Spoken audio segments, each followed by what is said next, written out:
दोस्तों, बहुत दिन से आप सब कह रहे थे, हम बातचीत भी कर रहे थे कि हमारा सर्वे कब आएगा, और मैं टालता रहा था। कह रहा था कि चुनाव के नज़दीक करने का फ़ायदा है। मैंने आपको हमेशा कहा था कि जब चुनाव के 5-6 महीने बचे हों उस वक्त सिर्फ वोट्स को ट्रैक करना चाहिए, सीटों की फोरकास्टिंग के चक्कर में पड़ना नहीं चाहिए। तो हमेशा आप पूछते थे सीट कितनी, तो मैंने आपको कहा था कि आखिरी हफ्ते में इस बारे में सोचना चाहिए। हमने सोचा था कल कर देंगे, लेकिन वो सब चलता रहा, इसलिए हम कल कर नहीं पाए। तो मैं आज आपके साथ शेयर करना चाह रहा था कि हमारी इंटरनल जो सर्वेज़ हैं उसका जो लेटेस्ट राउंड हुआ है उसके बारे में मैं शेयर करना चाह रहा था। पिछले 48 घंटों में 4 मेजर सर्वेज़ आए हैं। एक सर्वे था एबीपी निल्सन का, दूसरा सर्वे इकोनॉमिक टाइम्स TNS का, तीसरा हिंदुस्तान टाइम्स C4 का, और चौथा आज तक हेडलाइंस टुडे सिसरो का। चारों सर्वेज आम आदमी पार्टी को मेजॉरिटी मार्क या उसके ऊपर दिखाते हैं। चारों सर्वे में हिंदुस्तान टाइम्स के सर्वे में कहा गया है कि 36 to 41 सीट्स आएंगी। इकोनॉमिक टाइम्स कहता है 36 to 40 सीट्स आएंगी। एबीपी निल्सन कहता है 35 सीट्स आएंगी। तो इनका लगभग बराबर है तीनों का। जो कल रात को आया है सर्वे हेडलाइंस टुडे सिसरो का, वो कहता है 38 to 46, यानी कि 42 का एवरेज। सो जनरली हमसे कहा गया कि देखिए बहुत पॉजिटिव न्यूज़ है आपके लिए तो, और ये भी कहा गया लेकिन मामला कांटे का है, थोड़े से परसेंटेज का डिफरेंस है। इन सर्वेज़ में C4 हिंदुस्तान टाइम्स के सर्वे में हमें 3% की लीड दिखाई गई है। इकोनॉमिक टाइम्स के सर्वे में हमें 5.5% की लीड दिखाई गई है। एबीपी निल्सन के सर्वे में 4% की लीड दिखाई गई है, और आज तक के सर्वे में हमें 8% की लीड दिखाई गई है। तो एक ब्रॉड इम्प्रेशन ये हुआ है कि हाँ, फाइनली आम आदमी पार्टी थोड़ा सा आगे आ गई है, लेकिन मामला अभी भी नज़दीक का है। मैं आपसे आज ये कहना चाहता हूँ कि ये जितने भी चारों सर्वेज़ हैं ये सीरियस अंडर एस्टिमेट हैं इस वक्त दिल्ली में जो सिचुएशन हो रही है उसका। मैंने केवल अंडर एस्टिमेट कहा है, मैंने कोई मैनिपुलेशन नहीं कहा है। मैं खुद सर्वेज़ कर चुका हूँ, और यहाँ बैठ के मैं कहूँ सर्वेज़ गलत हैं इत्यादि, इसका कोई मतलब नहीं है। मैंने हमेशा एक चीज़ कही है कि इतने साल सर्वेज़ करने और अब दूसरी तरफ से देखने के बाद दो मेरी धारणा बनी है। एक तो ये कि सर्वेज़ काफ़ी गंभीर इनपुट होते हैं, उसको सीरियसली लेना चाहिए, और दूसरा सर्वे जो होते हैं वो चुनाव के परिणाम नहीं होते, परिणाम का भी इंतज़ार करना चाहिए। तो दोनों तरफ से मॉडेस्टी की ज़रूरत है इन चीज़ों में। मैं कहना चाह रहा हूँ कि जितने भी चारों सर्वेज़ आए हैं वो अंडर एस्टिमेशन है जो रियलिटी है उसका। क्यों अंडर एस्टिमेशन है? उसके दो कारण हैं। कुछ सर्वेज़ में कुछ चीज़ ऑन है यहाँ, समथिंग, प्लीज़ अंडर एस्टिमेशन के दो कारण हैं। कुछ जगह पे रॉ फिगर्स दिखा रहे थे कि बहुत ज़्यादा लीड आम आदमी पार्टी के लिए है, उसको एडजस्ट करके कम किया गया है। कुछ जगह पे वोट शेयर को एडजस्ट करके कम नहीं किया गया, लेकिन वोट का सीट ट्रांसलेशन करने में बहुत कंजर्वेटिव सीट ट्रांसलेशन किया गया है। ये मैं आरोप नहीं लगा रहा हूँ, क्योंकि जब भी कोई सर्वे होता है तो उसके रॉ फिगर और जो फिगर पब्लिक में प्रेजेंट किया जाता है उसमें डिफरेंस होता है। वो एडजस्ट किए जाते हैं। एडजस्ट इसलिए किए जाते हैं क्योंकि अदर्स को हमेशा अंडर एस्टिमेट किया जाता है, और दूसरा सर्वेयर अपने बाकी सब चीज़ों से क्लू पिक करके समझता है कि हो सकता है इस पार्टी को थोड़ा ओवर एस्टिमेट किया जा रहा हो, तो वो किया जाता है। सो एडजस्टमेंट हमेशा होता है। लेकिन मैं इंडस्ट्री में रहा हूँ, मेरे पास भी सोर्सेज है इन्फॉर्मेशन के। मेरे ख्याल से इनमें से 3 सर्वेज़ में वोट शेयर को अंडर एस्टिमेट किया, को बहुत सिस्टमेटिकली डाउन स्केल किया गया है, और एक सर्वे में ऐसा लगता है कि वोट शेयर को शायद डाउन स्केल नहीं किया गया है, लेकिन सीट्स प्रोजेक्शन को डाउन स्केल किया गया है। खैर, मैं सारा फोकस उस पर नहीं रखना चाह रहा हूँ। तो मेरा कहने का मतलब ये है कि सारे सर्वेज के पास जो पिक्चर आ रही है वो दरअसल जो रियलिटी है वो बहुत ओवरवेलमिंग सक्सेस आम आदमी पार्टी की दिखा रही है। लेकिन सर्वेयर्स शायद कंजर्वेटिव रहना चाहते हैं, शायद केयरफुल रहना चाहते हैं, उस वजह से उस चीज़ को बहुत अंडर प्ले करके स्टेट किया जा रहा है। जो फिगर्स हमारे पास आते हैं, हमने भी बार बार सर्वे किए हैं, पहला सर्वे नहीं है। आम आदमी पार्टी लोकसभा चुनाव के बाद से अपनी परफॉर्मेंस को ट्रैक कर रही है। जैसा कि आप अनुमान लगा सकते हैं, लोकसभा चुनाव के एकदम बाद हमारी स्थिति बहुत पतली थी। धीरे धीरे सर्वेज ने दिखाना शुरू किया कि हमने रिकवर करना शुरू किया। पिछले 2 महीने में हमें पॉजिटिव फीडबैक आना शुरू हुआ कि अब हम या तो टच कर चुके हैं या क्रॉस कर रहे हैं। दिसंबर के आखिर में हमारे को पहला क्रेडिबल इन्फॉर्मेशन आया कि अब हम भारतीय जनता पार्टी से आगे निकल चुके हैं। और ये जो लेटेस्ट राउंड है जो आपके साथ हम शेयर कर रहे हैं, क्योंकि जब हम दिसंबर का राउंड शेयर करना चाह रहे थे, लगभग उसी समय किरण बेदी जी आ गई, तो फिर हमें सबको महसूस हुआ कि अब ये सवाल रहेगा कि ये सर्वे तो पुराना पड़ गया, अब तो रियलिटी चेंज हो गई, अब हम कैसे शेयर कर सकते हैं। तो मैं आपके साथ अब जो सर्वे शेयर कर रहा हूँ ये 31 जनवरी और 1 फरवरी को हुआ था। 2 दिन में सर्वे हुआ है। 31 जनवरी 1 फरवरी को हमने दिल्ली की 35 कॉन्स्टिट्यूएंसीज में जाके सर्वे किया है।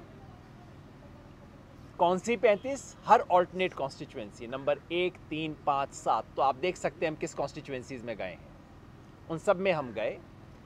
और कुल मिला के 3188 रेस्पोंडेंट्स को हमने सर्वे किया है। ये ब्रॉडली वो रेंज है 3000 to 3500। ज़्यादातर प्रोफेशनल सर्वेज दिल्ली में इस्तेमाल करते हैं। कुछ सर्वेज ने 7000 वाली रेंज को भी चूज़ किया है। लेकिन जैसा मैं बार बार कहता रहा हूँ, जब प्रोफेशनल था तब भी कहता था, आज भी कहता हूँ, संख्या मैटर नहीं करती सैंपल में। मैटर जो करता है आपकी मेथोडोलॉजी क्या है और सैंपल प्रोफाइल क्या है। क्या आपका सैंपल रिप्रेजेंटेटिव है, ये सवाल होता है। हमने किस तरह से इसका सिलेक्शन किया? हमने पोलिंग बूथ को रैंडमली सेलेक्ट किया, यानी कि किसी भी कॉन्स्टिट्यूएंसीज़ के अंदर पोलिंग बूथ की जो लिस्ट होती है उसमें से रैंडमली हमने पोलिंग बूथ सेलेक्ट किए। तो वो पूरे दिल्ली में बिखरे हुए हैं, अपनी पसंद से सेलेक्ट नहीं किया, जो कि सबसे अच्छा मेथड होता है रैंडम तरीके से। और वहाँ हमने हर 10वें घर में जाके हमने इंटरव्यू किया, जो हमसे इंटरव्यू मिला। ये वो मेथड, आइडियल मेथड जो है उससे कम है। आइडियल मेथड जो होता है वो है कि आप इलेक्टोरल रोल्स में से रैंडमली नाम ड्रॉ करो और उनको करो, जो हम पिछले साल के हमने सर्वे में यूज़ किया था। इस साल हमारे पास कम समय था तो हमने आइडियल से एक स्टेप नीचे वाला मेथड यूज़ किया है। हमारा सैंपल की प्रोफाइल क्या है? हमारे सैंपल में 12% लोग ग्रामीण एरियाज से हैं, 15% शेड्यूल्ड कास्ट हैं, 13% मुस्लिम्स हैं, 17% अपर मिडिल क्लास कॉलोनीज से हैं। ये सारी चीज़ें रफली दिल्ली के जो प्रोपोर्शंस हैं उसके को कंफर्म करती हैं। दिल्ली से बहुत अलग नहीं है सारी पिक्चर। एक चीज़ में हम दिल्ली के प्रोपोर्शन से अलग हैं, वो ये है कि हमारे सैंपल में मेल्स 65% हैं, फीमेल्स 35% हैं। तो ये अंडर एस्टिमेशन है इस सैंपल में। फीमेल 34.5% फीमेल थे और मेल 65.5 के करीब हैं। ये अंडर एस्टिमेशन था, तो इससे हमारे को चेक करना बनता है कि कहीं ऐसा तो नहीं कि आदमी और औरतों के वोटिंग पैटर्न में डिफरेंस है। हमने चेक किया और हमारा एस्टिमेट ये है कि इस समय दिल्ली में महिलाओं का वोट आम आदमी को 1% ज़्यादा मिल रहा है अपने एवरेज से। इन अदर वर्ड्स, ये जो हमारे सैंपल में डिस्क्रिपेंसी है उसको अगर हम करेक्ट करते हैं तो आम आदमी पार्टी का वोट बढ़ेगा, घटेगा नहीं। तो ये सैंपल प्रोफाइल है। सर्वे में हमने पूछा कि आपकी चीफ मिनिस्टेरियल चॉइस क्या है। हमने 3 नाम क्लियरली दिए। किरण बेदी, अरविंद केजरीवाल, अजय माकन। 6% लोगों ने कोई ओपिनियन नहीं दिया, 7% ने अजय माकन का नाम कहा, 34% 34% ने किरण बेदी जी का नाम लिया और 53% 53% ने अरविंद केजरीवाल को पसंद किया। यानी कि इस लेटेस्ट इंफॉर्मेशन के हिसाब से, और ये तब हुआ है जबकि किरण बेदी जी का जी 53 जी 53 अरविंद केजरीवाल, 34 किरण बेदी, 7 अजय माकन। यानी कि किरण बेदी जी के रेस में आने के 2 हफ्ते के बाद, जब दुनिया को पता लग गया था, काफ़ी इन्फॉर्मेशन सिंक इन कर चुकी थी, उसके बाद की ये इन्फॉर्मेशन है कि अरविंद केजरीवाल 19 पॉइंट से आगे हैं। ये मैं आपको याद दिला दूं कि दिल्ली में जब से सर्वे हो रहे हैं पिछले 1 साल में, किसी एक भी क्रेडिबल सर्वे में अरविंद केजरीवाल 2 नंबर पे नहीं रहे हैं। हर क्रेडिबल सर्वे ने हमेशा अरविंद केजरीवाल को 1 नंबर पे दिखाया है। मार्जिन बदलता रहा था। किरण बेदी जी के आने के बाद कुछ सर्वेज ने रिपोर्ट किया था कि वो मार्जिन शायद 4-5% का बचा था, लेकिन इस वक्त वो मार्जिन 19% का फिर हो गया है। तो हमारा अपना अनुमान ये है कि किरण बेदी जी के आने के बाद से उनमें और अरविंद केजरीवाल में मार्जिन बढ़ा है। पर ये अनुमान है, हमारे पास क्रेडिबल एविडेंस नहीं है, क्योंकि पिछली बार हमने ये 3 ऑप्शन दिए नहीं थे। एंड दिसंबर में जब सर्वे किया था तो ये 3 ऑप्शन दिए नहीं थे। तो ये मैं आपको अनुमान से बता रहा हूँ। क्या लोगों ने अपना मन बना लिया है वोट देने के लिए? 86% कह रहे हैं कि they have made up their mind, पक्का मन बना लिया है किसे वोट देना है। 14% कहते हैं शायद चेंज कर सकते हैं। ये जो नॉर्मल होता है इलेक्शन से 1 हफ्ता पहले, उससे थोड़ा सा कम है। यानी कि दिल्ली ने नॉर्मल से ज़्यादा प्रोपोर्शन दिल्ली में कह रहे हैं कि they have made up their mind. So ये इलेक्शन है जिसके अंदर अब लोगों ने अपना मन बना लिया है, बहुत कुछ शिफ्ट होने वाला नहीं है। वोट शेयर कितना होगा? वोट शेयर में मैं आपको 2 चीज़ बताना चाहता हूँ। एक तो रॉ वोट शेयर, जैसा मैंने आपको बताया कि कोई भी सर्वे होता है तो एक रॉ वोट शेयर मिलता है। जैसे ही आपके पास इंफॉर्मेशन आती है, आप उसको काउंट करते हैं किस पार्टी को कितना वोट शेयर मिला। फिर उसके बाद पोलस्टर्स, सर्वेयर्स, सेफोलॉजिस्ट बैठ के कहते हैं कि यहाँ तो अंडर एस्टिमेशन हुआ है, इसको करेक्ट करने की ज़रूरत है, उसे एडजस्ट करते हैं। तो मैं आपको, जैसा पिछली बार भी हमने किया था, रॉ वोट शेयर भी बता देता हूँ, एडजस्टेड भी बता देता हूँ। और मैं आप सबके माध्यम से जो रिक्वेस्ट करना चाहता हूँ वो ये कि बाकी सब एजेंसीज भी अपना रॉ वोट शेयर बताएं। मेरे ख्याल में ट्रांसपेरेंसी के लिए पहले भी हमने कहा था, और CSDS में जब मैं हुआ करता तब हमने एक ट्रेडिशन भी शुरू किया था कि हम रॉ वोट शेयर पब्लिक में रिपोर्ट करते थे कि हमें ये मिला और उसको हमने इस कारण से इतना एडजस्ट किया है। हमारा रॉ वोट शेयर है 51.1% for Aam Aadmi party, 33% for BJP, 10.7% for INC, 5.2% for others. Yes, I'll repeat this.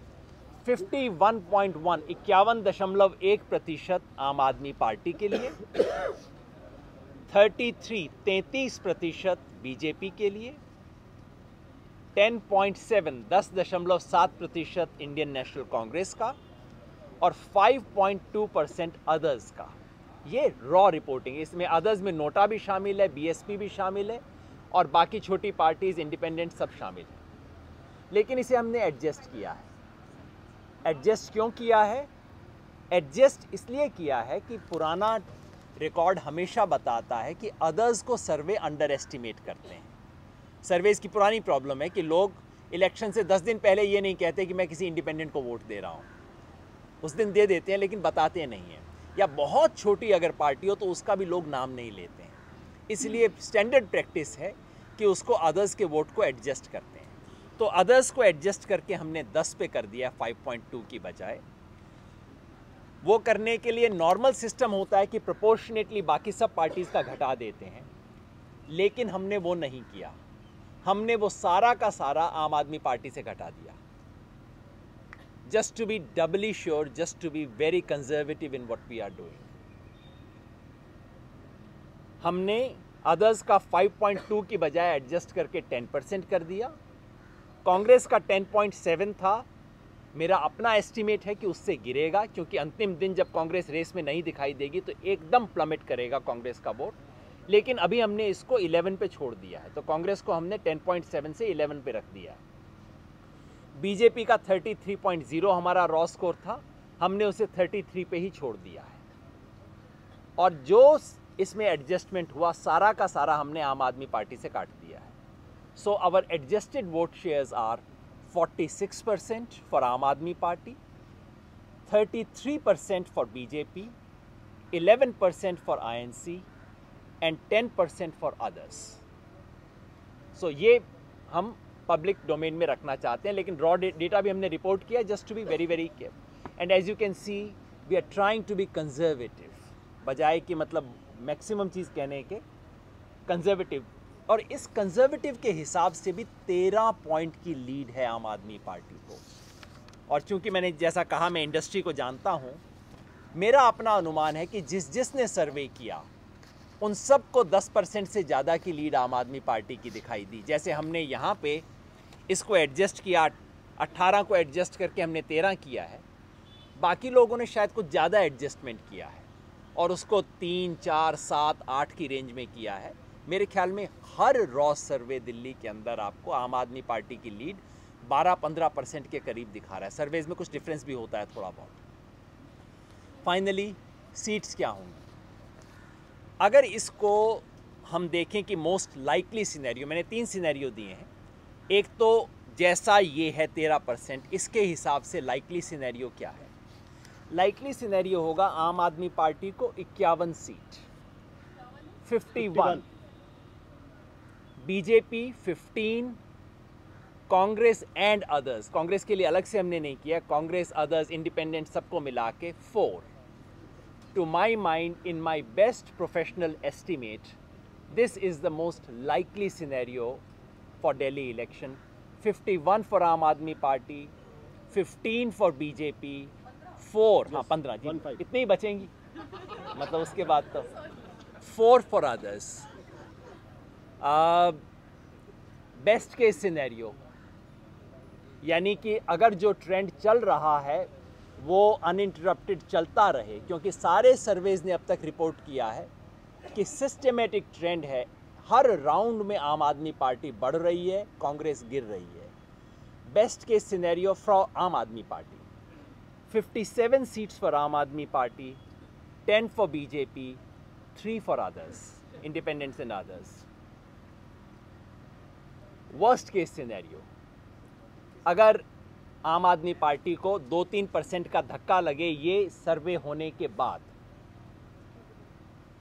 44 seats for Aam Aadmi party, 20 for BJP, 6 for others. मैं दोबारा रिपीट कर देता हूं, 3 सिनेरियोज में आपको बता रहा हूं। मोस्ट लाइकली 51 आम Aadmi party, 15 BJP, 4 others, including Congress. Best case scenario, 57 Aam Aadmi Party, 10 BJP, 3 for independents and others. Worst case scenario for Aam Aadmi Party, best case scenario for BJP, 44 for Aam Aadmi Party, 20 for BJP, 6 for independents and others. तो जैसा आप देख रहे हैं कि हमारा जो worst case scenario है वो अभी तक के मीडिया की प्रोजेक्शंस के बेस्ट केस सिनेरियो के नज़दीक, हाईएस्ट के नज़दीक है। मैं जानता हूँ कि अभी हम सबको ये लगेगा कि पार्टी है, प्रचार कर रही है, और हम सब मान के चलते हैं कि कोई राजनीति में आता है तो झूठ तो बोलता ही होगा, पार्टी ने चाबी दे के भेजी होगी, भैया ये कहना है। और मैं जानता हूँ कि मेरे पास आज कोई ऐसा तरीका नहीं है जिससे मैं आपको ये कन्विंस कर सकूँ कि ये सही है। आप जाहिर है दूसरी चीज़ों पे विश्वास करेंगे, जो जाहिर बात है। और मैं इतना भी छाती ठोक के नहीं कहता चाहता कि 10 तारीख को मिलेंगे तब करेंगे, वो तो ठीक है जो हो जाएगा। मैं इतना 2-3 चीज़ अर्ज करना चाहता हूँ आपको कि जब भी वेव इलेक्शन होता है, हर बार ये होता है। Please remember, Uttar Pradesh election अभी जो हुआ लोकसभा में, हर एक को पता था बीजेपी आगे है, हर जर्नलिस्ट जानता था बीजेपी आगे है। सब कहते थे 40, 45, 50 के ऊपर कोई बोलता था तो ज़बान लड़खड़ा जाती थी उसके बाद। और उसको 73 सीट्स आए थे। ये हमारे सिस्टम का लॉजिक है। जैसे ही कोई पार्टी अपने राइवल से 5-6% से आगे निकलती है, उसके बाद सारी सीटें धड़ाधड़ गिरने लग जाती हैं। ये first pass the post system का स्टैंडर्ड लॉजिक है। तो जैसे ही, हमेशा प्लीज़ याद कीजिए कि मैं आपको कन्विंस करने के लिए यही कर सकता हूँ फ़िलहाल, तो प्लीज़ रिमेंबर कि आपने जब भी कोई पुराना वेव इलेक्शन देखा था तो आपको क्या दिखा था? ये लगता था कि हाँ भाई, कुल मिला के ये पार्टी आगे तो है, इसे एज तो है, लेकिन एज है, किंतु परंतु ये 5 फैक्टर और भी हैं एट्सेट्रा लगता है। लेकिन जिस दिन बक्सा खुलता है, सारा एक तरफा जाता है। वोट शेयर फिर भी मॉडेस्ट रहता है। सीट्स हमारे सिस्टम में वोट्स के बाद बहुत मैसिवली कन्वर्ट होते हैं हमारे सिस्टम में सीट्स। तो ये स्टैंडर्ड जो वोट सीट इफेक्ट है, जो हमारे अगेंस्ट कई बार काम करता है। दिल्ली इलेक्शन में जो हमारे अगेंस्ट काम किया था लोकसभा में, हमारे पास 33% वोट था और 0% सीट थी। जैसे ही आप एक चीज़ को क्रॉस करते हैं, वो आपके फेवर में काम करने लग जाता है। तो इस बार भी हो सकता है कि बीजेपी के पास 33% वोट रहें, लेकिन सीट्स में बहुत पीछे रह जाए। सो ये हमारा एस्टिमेट है इसके बारे में। और चूँकि हम सब चाहते थे कि इसे रखें, आप सब भी चाहते थे कि मैं अपनी बात कहूँ, इसलिए मैं कह रहा हूँ। मैं फिर आपको अर्ज करना चाहता हूँ कि ये मेरी तरफ से जो जितना ईमानदारी से मैं पहले काम करता था, उतनी ईमानदारी से कोशिश करके इस बार काम करके हमने अपनी तरफ से एस्टिमेट रखा है। ये आप अनबिलीवेबल लग सकता है, इसके बारे में हम 11 तारीख को ही बात कर सकते हैं। 10 को जी, 10 की शाम को। 10 Why will there be another survey post this No, entire no, funding no, scam? no, no. Will you be looking at will there be a rethink within the party? Rethink with in the party. Rethink or a re-survey within the party No. post the funding scam? कल तो ख़त्म हो रहा है सब कुछ। अब मतलब देखिए, पार्टी मीडिया की क्यूरोसिटी पूरा करने के लिए सर्वे नहीं करती। हमने सर्वे, Think it will impact हमने देखिए सर्वे प्रिंसिपली क्यों किया है कि हम इंटरनल फीडबैक चाहते थे, और इसका फीडबैक परसों रात को चला गया है। हमारे जो कुछ भी पॉलिटिकल फीडबैक इसका था, जो कुछ सर्वे से हमें और कुछ बहुत कुछ चीज़ें दिखती है ना सर्वे में, हमने इंटरनल फीडबैक के लिए सर्वे किया है, मीडिया क्यूरोसिटी को वो करने के लिए नहीं किया है। तो वो हमारा काम हो गया। अब तो हमें कल तो जंग में उतरना है, हमारे पास सर्वे करने का थे। हालांकि चूंकि इस पर काफ़ी चर्चा हो रही है, तो इसलिए मैंने आपको वर्स्ट केस सिनेरियो भी बताया है कि मेरे को ऐसा कोई अभी तक एविडेंस नहीं मिला है। मैं कल सुबह से हम ग्राउंड पे चेक कर रहे हैं, हमारा एविडेंस सारा ये कह रहा है कि इसका कोई असर नहीं हुआ है। अगर आप हमारी फंडिंग देखें तो हमारी फंडिंग बढ़ गई है कल से। हमारा साधारण वर्कर, मैं तो अभी एक रोड शो से सुबह आ रहा हूँ, हमारे सामान्य वॉलंटियर को ज़्यादा गुस्सा है कि हमारे बारे में ऐसा कहा गया, और एक साधारण वोटर कहता है सर जी, अगर 2 नंबर का काम आपने करना होता तो चेक से लेते जी। पहली बार मैं सुन रहा हूँ कि कोई 2 नंबर का काम चेक से करवा रहा है। जी हाँ, 2।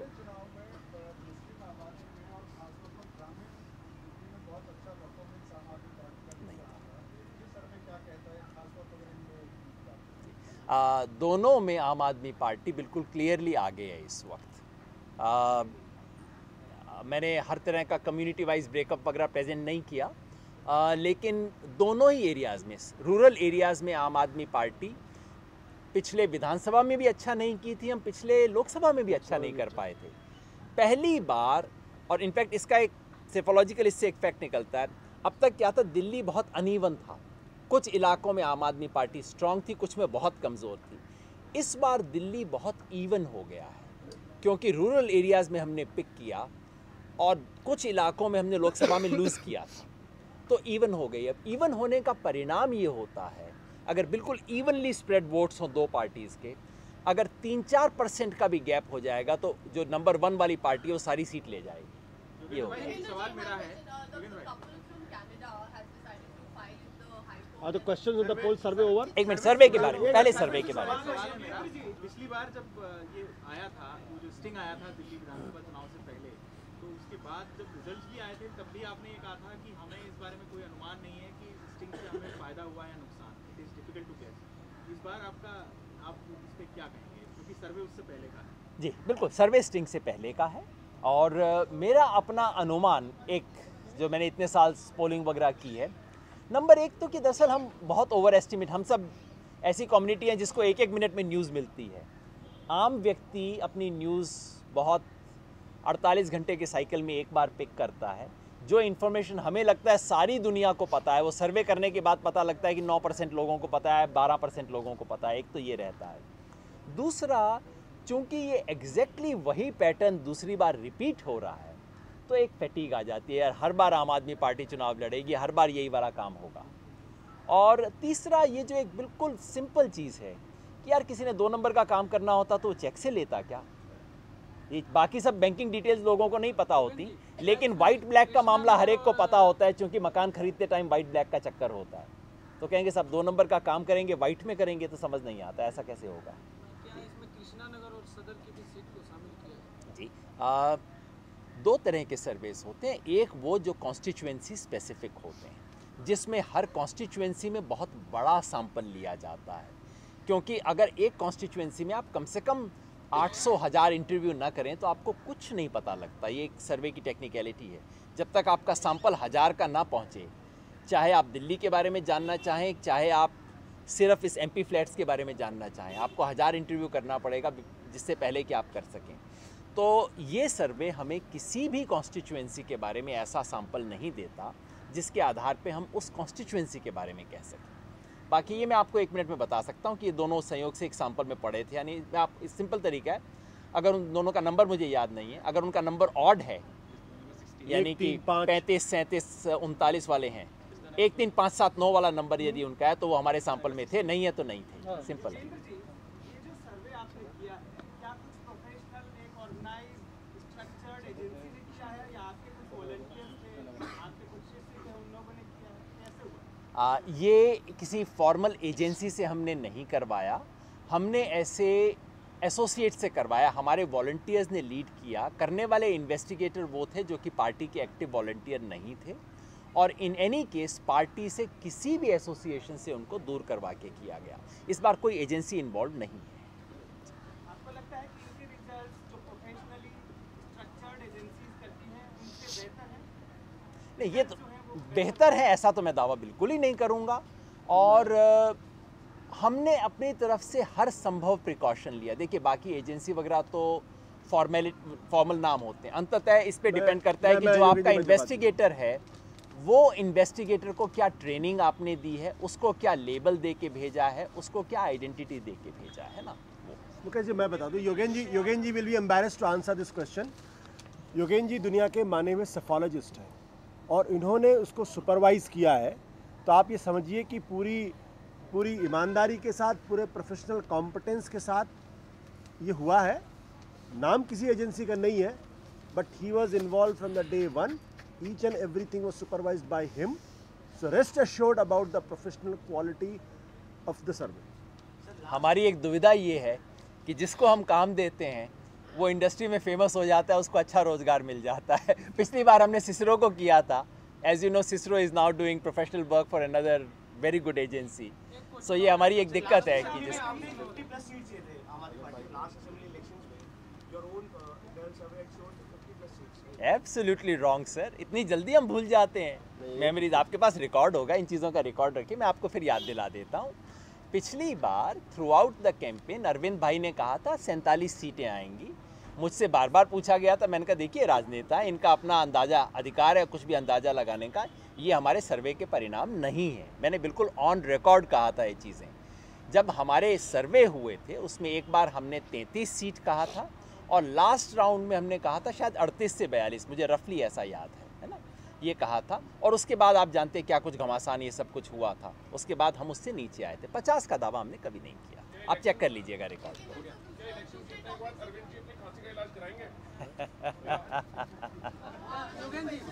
सवाल था ये। एक मिनट, सर्वे पे कोई और चीज़ है सर्वे के बारे में? जी बस एक मिनट। सर्वे के अनुसार क्योंकि मुख्यमंत्री अब केजरीवाल जी बनने वाले हैं 15 को, ऐसे अपने सारे लोगों ने कह रहे हैं, तो उसका जो राष्ट्रीय संयोजक का पद होगा, आप वरिष्ठ हैं तो क्या आप उसको ग्रहण करेंगे? मैंने कहा सर्वे के बारे में भाई साहब, आम आदमी पार्टी में कोई पद रिक्त नहीं है, कोई ऐसा खेल नहीं है। सर्वे के बारे में प्रश्न पूछें जी। एक मिनट, और कोई सर्वे आप पूछ चुके एक बार ना, और किसी ने सर्वे पे पूछना होता तो।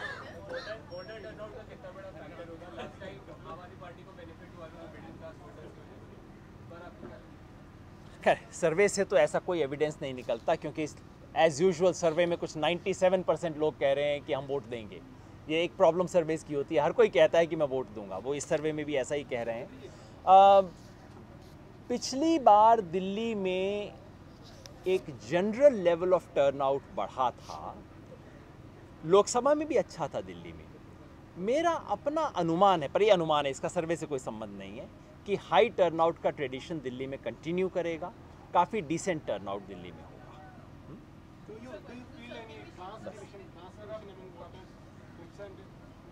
क्लास डिवीजन हमारा डेटा दिखाता है कि आम आदमी पार्टी को जो गरीब तबके हैं उसमें अपेक्षाकृत ज़्यादा सपोर्ट है, लेकिन लोकसभा इलेक्शन में जैसा हो गया था कि बिल्कुल नैरो था, यानी कि गरीबों में बहुत वोट था और मिडिल और अपर मिडिल क्लास में बहुत कम हो गया था। अब वैसा नहीं है, आम आदमी पार्टी ने मिडिल और अपर जो अपर 50% हैं उसमें भी सब्सटेंशियल गेंस किए हैं लोकसभा चुनाव के बाद। बस अब एक चीज़ और रुक जाइए। ये आज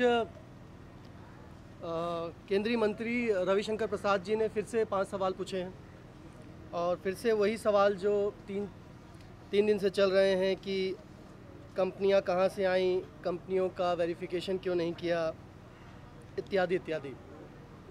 हम लोगों ने कल भारतीय जनता पार्टी के अध्यक्ष अमित शाह जी को और कांग्रेस पार्टी की अध्यक्ष सोनिया गांधी जी को चिट्ठी लिखकर ये अनुरोध किया था कि देश में पॉलिटिकल फंडिंग पर बहस शुरू हुई है, हम इसका स्वागत करते हैं। हमें लगता है कि देश में स्वस्थ व्यवस्था, साफ व्यवस्था, ईमानदारी की व्यवस्था तभी बनेगी जब देश में राजनीति ईमानदारी से होगी। और हमने उच्चतम न्यायालय को चिट्ठी लिखकर ये अनुरोध किया है कि एक एसआईटी का गठन किया जाए जिसमें तीनों पॉलिटिकल पार्टीज़, भाजपा, आम आदमी पार्टी और कांग्रेस की फंडिंग की जांच हो और ये पता चले कि उनकी फंडिंग कहां से आती है, और अगर कोई कानून का उल्लंघन हो रहा है, अगर काले धन से इलेक्शन लड़े जा रहे हैं तो उसके खिलाफ कार्रवाई हो। लेकिन अभी तक उस चिट्ठी का कोई जवाब नहीं आया। अपेक्षा ये थी कि भारतीय जनता पार्टी, क्योंकि उन्होंने ये मामला को उठाया है और वो हमसे सवाल कर रहे हैं, तो जैसे कि तमाम एडीआर की रिपोर्ट्स और कुछ न्यूज़पेपर रिपोर्ट्स ये भी दिखाती हैं करीब 90% के ऊपर भारतीय जनता पार्टी और कांग्रेस की फंडिंग काले धन से होती है या कैश से होती है। क्या हमारे देश में चेक लेने पर, पॉलिटिकल पार्टीज़ को चेक लेने पर कोई भी पाबंदी नहीं है, लेकिन उसके बावजूद देश की 2 सबसे बड़ी राजनीतिक दल अपना 90% चंदा 20,000 से कम की रकम रखकर कैश में लेते हैं। उसके 3-4 कारण होते हैं। एक तो ये होता है कि जब कोई राजनीतिक दल सत्ता में आता है तो जो भ्रष्टाचार करके, स्कैम करके पैसा कमाता है उसी को अपनी पार्टी में वापस रीरूट कर देता है। दूसरा, ऐसे तमाम लोग होते हैं जिनको ठेके चाहिए होते हैं, खदानें चाहिए होती हैं, सरकार से अलग तरह की फेवर चाहिए होते हैं, वो पहले से राजनीतिक पार्टियों में इन्वेस्ट कर देते हैं और वो इन्वेस्टमेंट ऐसे ही होता है 20-20 हज़ार रुपये करके। और तीसरा कारण ये है कि आप जब 20,000 से कम का रखते हैं तो जहाँ पर आपने कोई क्विड प्रो को किया है, किसी को कुछ दिया है, तो उसका डिक्लेरेशन आपको नहीं करना पड़ता है कि हमने देखिए इनसे चंदा लिया था। अब सरकार में आने के बाद हमने ऐसी तेल या कुएं की नीति बनाई, ऐसी कोयले की नीति बनाई या ऐसी खदानों की नीति बनाई कि उसमें सारी खदानें या तेल और गैस का कुआं किसी एक अंबानी या किसी एक अदानी को चला गया। तो इन कारणों से होता है। अब हम लोग की तो उम्मीद यही थी कि भारतीय जनता पार्टी और कांग्रेस ने, क्योंकि ये बहस की शुरुआत करी और हमसे सवाल कर रहे हैं, तो इतनी न्यूनतम जो मांग हमारी थी उसको वो मानेंगे और हमारी इस पहल का स्वागत करेंगे। और जो हमने कहा था कि एसआईटी से जांच करा लें, सुप्रीम कोर्ट द्वारा मॉनिटर्ड एसआईटी हो। पहले से एक एसआईटी ब्लैक मनी पर चल रही है जिसको सुप्रीम कोर्ट मॉनिटर कर रही है।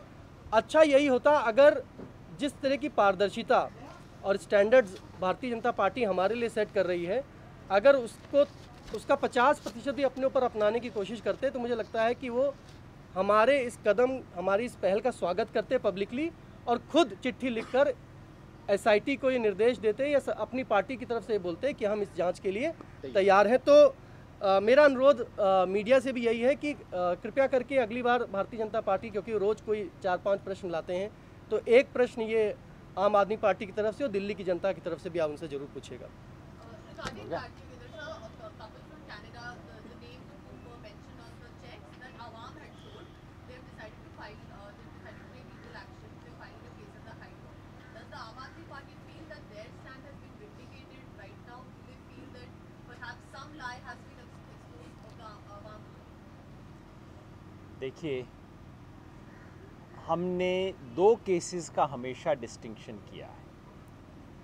दो ट्रांजैक्शन है, एक तो आम आदमी पार्टी और जो हमें डोनेशन दे रहा है उसके बीच का ट्रांजैक्शन, उसके लिए हम रेस्पॉन्सिबल हैं, 100% रेस्पॉन्सिबल हैं। उसमें कोई भी एरर है तो हमारी एरर है। दूसरा है वो व्यक्ति और उसने अपने फंड्स कहाँ से जनरेट किए और उसने जो डिसाइड किया ट्रांसफ़र करने का, उसके लिए वो व्यक्ति रेस्पॉन्सिबल है। ये जो आप केस मेंशन कर रही हैं, it's a very happy case, जहां उस व्यक्ति ने पूरी तरह दिखा दिया है कि इसमें दिक्कत क्या है, और उससे ये भी पता लगता है कि आवाम जिस तरह की चीज़ों का थोड़ा सेंसेशन दिखाना चाहती है, उन सेंसेशन में कितना कम धरा है।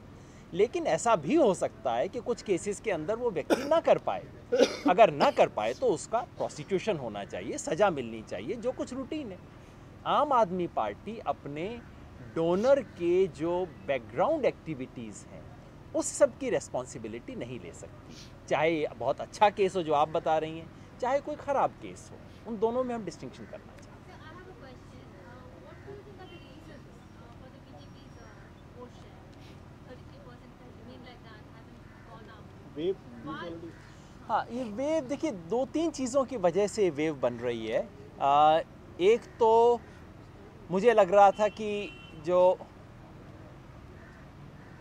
पॉजिटिव इसका कारण तो ये है कि आम आदमी पार्टी ने पिछले 6 महीनों में जो संगठन का काम किया है और ये जो दिल्ली डायलॉग का काम किया है, दिल्ली डायलॉग ने एक पॉजिटिविटी जनरेट की। हकीकत ये है कि लोकसभा चुनाव के बाद बहुत लोगों के मन में ये सवाल था कि भाई ये लोग ईमानदार हैं, हिम्मत वाले हैं, बट कैन दे गवर्न।